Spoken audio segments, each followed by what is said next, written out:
Bir kishi Rasul akam alayhissalatu vassalomni o'ngimda ko'rdim deganda ham hech narsa o'zgarmaydi. Payg'ambar alayhissalatu vassalom hamma ummatlarga salom aytganlar. Ummatlar nomidan qo'y so'yganlar. Bo'ldi, shu sharaflar yetadi bizga. Bittasi shunda o'ngida ko'rib bizga barkatdan salom aytib kelishi hech shart emas. Biz pastanash uchun aytmayapmiz, lekin shariy hukmni bilib qo'yishimiz kerak.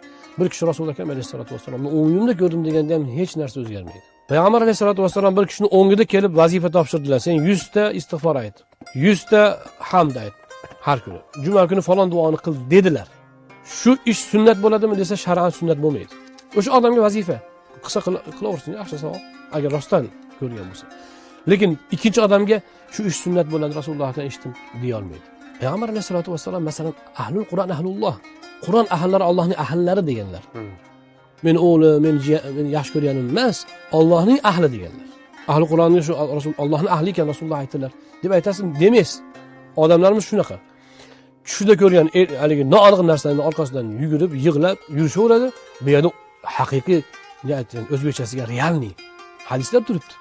Eng katta karomat sunnatga ergashish deganlar. Bir kishi dinda istiqomatda tursa, mana shu karomat.